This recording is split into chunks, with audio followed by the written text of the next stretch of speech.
it is true that fungi use carbohydrates for fuel, much like most organisms.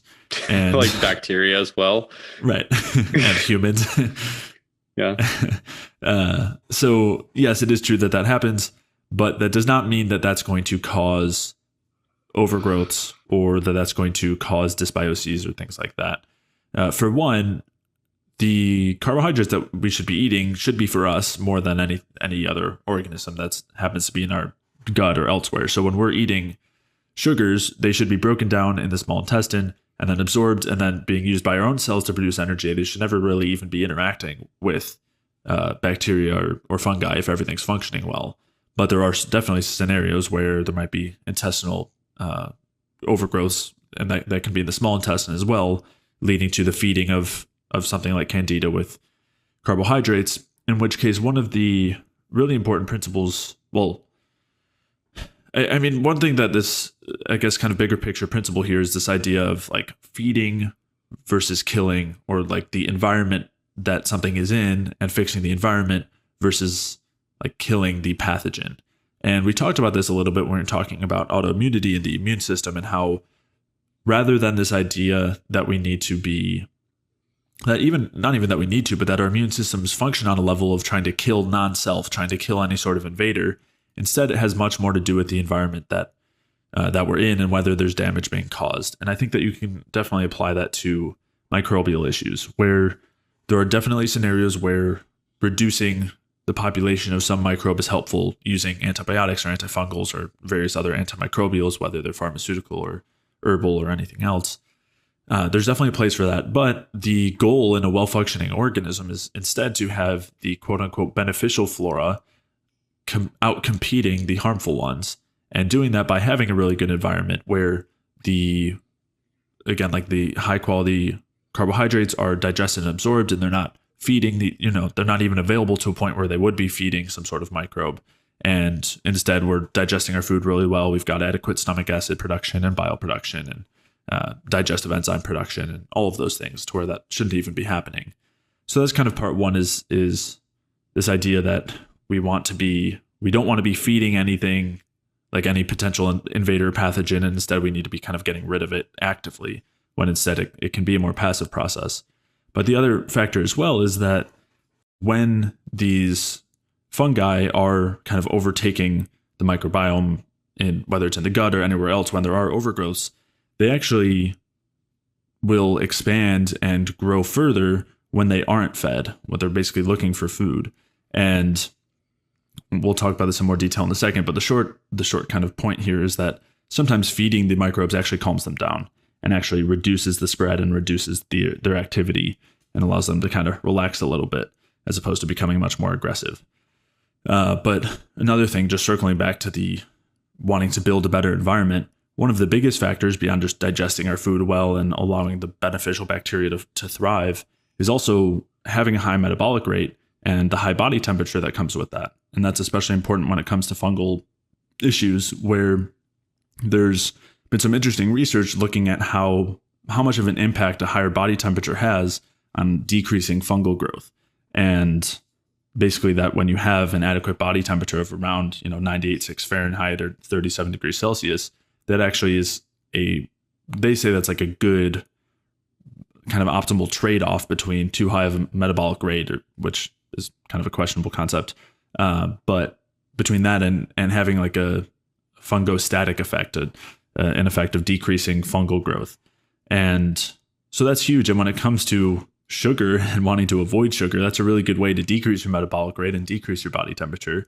And I've definitely seen that correlation between fungal symptoms and low body temperature before.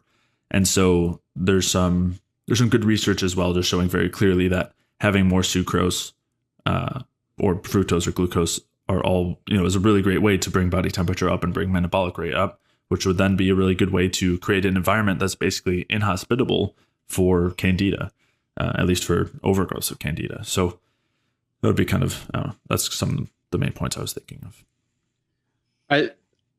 There's a couple things I think that there's a difference between whole fruit juice and frozen fruit and sucrose. And I think that like as in pure sucrose, as in table sugar, I think that in people who have digestive issues already, like a pure sucrose or very like highly refined things that don't have the plant compounds or the polyphenols that come Yep. with fruit or fruit juice, can actually make situations worse because they can allow for the, if you have a pathogenic overgrowth, to basically capitalize on the substrate that you're putting into your intestine, which is that sucrose. And in some people, and a lot of people, this is actually starch as well, right? So there's, and I think a lot of Candida diets are like zero carbs, or very low carb because of Yep. that. But the Candida can capitalize on those starches, like very refined starches, like your pastries and things like that, your refined sucrose, and then also some of the prebiotic fibers that people throw into their system. So it can capitalize on quite a few things, and so can pathogenic bacteria, or so can dysbiotic ecosystems in the bowel. So there's there's a lot of that going on.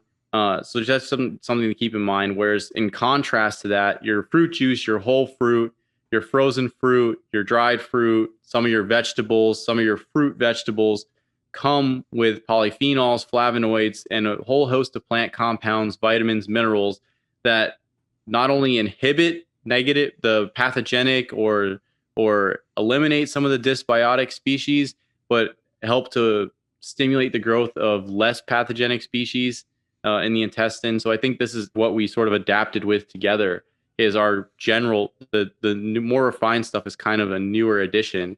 And Mm. so the process of adaptation is obviously present, but I think that we were more exposed to those, like, I guess, more whole food sources. Now, it doesn't necessarily mean that having a couple tablespoons of sugar in your coffee, or adding, making like banana bread or whatever it is that you're going to do, is terrible. It's just when you're in these states, and this is what I'm going to get to next, when you're in these states, some of these foods can become a problem, or make the situation worse, or like feed the issue that's going on.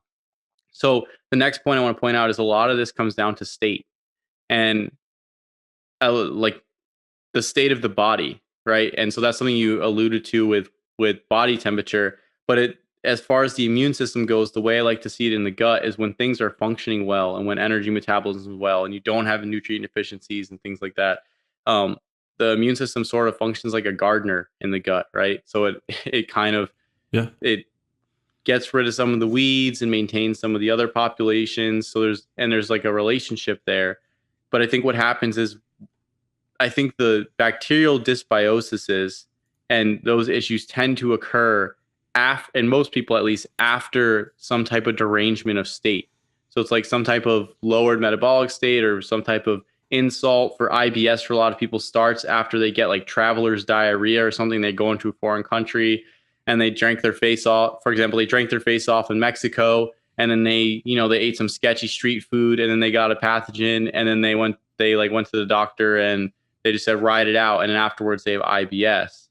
It's like, well, is a pathogen still like somewhere latent in the gut or active in the gut and just not as big as before? So I think a lot of these things, and like another example I think is that's good, is for people in like keto, who went on keto diets or really low carb diets, or coming out of those situations. I tend to see a lot of gut issues there. Or if they grew up on a standard American diet and then they started to get autoimmune symptoms, it's like you have years of just Captain Crunch.